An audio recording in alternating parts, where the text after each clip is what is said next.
श्रुतिस्मृतिपुराणानाम् आलयं करुणालयं नमामि भगवत्पादं शङ्करं लोकशङ्करं सदाहं सम्प्रदायज्ञं संयमीन्द्रं सदाश्रयं सद्गुरुं सच्चिदानन्दं सदाचारं समाश्रये नमो नमः शंकर पादुकाभ्याम ಶಂಕರ ಭಗವತ್ ಪೂಜ್ಯ ಪಾದಾಚಾರ್ಯರು ತಮ್ಮ ಪ್ರಸ್ಥಾನತ್ರಯ ಭಾಷ್ಯ ಗ್ರಂಥಗಳಲ್ಲಿ ಮುಮುಕ್ಷುಗಳಿಗೆ ಅನೇಕ ರೀತಿಯ ಕಿವಿ ಮಾತುಗಳನ್ನು ಹೇಳಿದ್ದಾರೆ.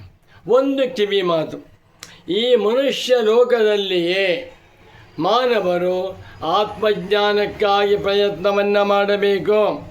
ಮುಂದಿನ ಜನ್ಮದಲ್ಲಿ ಮುಂದಿನ ಲೋಕದಲ್ಲಿ ಪ್ರಯತ್ನ ಮಾಡೋಣ ಎಂದು ತಳ್ಳಬಾರದು ಎನ್ನುವಂಥ ವಿಚಾರವನ್ನು ಕಾಟಕ ಭಾಷ್ಯದಲ್ಲಿ ಬರೆದಿದ್ದಾರೆ. ಆ ಕಾಟಕೋಪನಿಷತ್ತಿನ ಭಾಷ್ಯ ವಾಕ್ಯವನ್ನು ಹೇಳ್ತೇನೆ.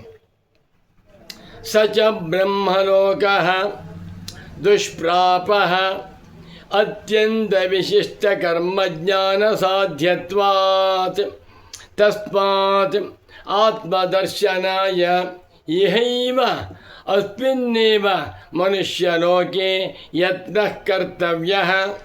ಶಾಂಕರ ಭಾಷ್ಯ.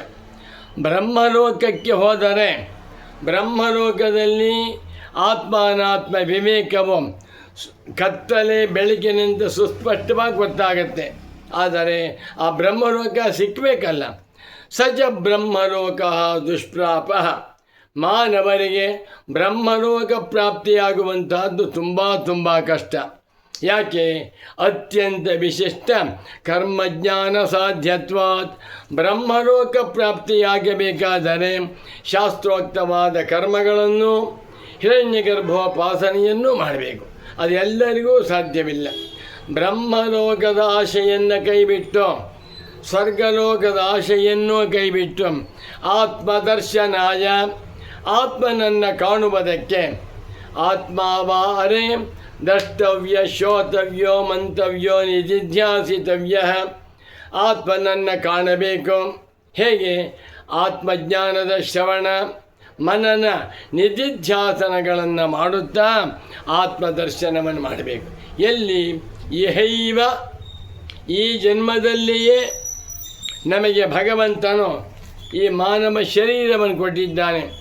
ಈ ಮಾನವ ಶರೀರವಿರುವಾಗ ಭೂಲೋಕದಲ್ಲಿಯೇ ಎಲ್ಲ ಮುಮುಕ್ಷಗಳು ಕೂಡ ಬ್ರಹ್ಮಾತ್ಮ ಜ್ಞಾನಕ್ಕಾಗಿ ಪ್ರಯತ್ನವನ್ನು ಮಾಡಬೇಕು. ಬ್ರಹ್ಮಜ್ಞಾನವನ್ನು ಪಡೆದುಕೊಂಡು ಅಜ್ಞಾನವನ್ನು ನೀಗಿಕೊಂಡು ಎಲ್ಲರೂ ಮುಕ್ತರಾಗಬಹುದು ಎನ್ನುವಂಥ ದಿವ್ಯ ಮಂಗಳ ಸಂದೇಶವನ್ನು ಭಗವತ್ಪಾದ ಶಂಕರಾಚಾರ್ಯರು ಅನುಗ್ರಹ ಮಾಡಿದ್ದಾರೆ.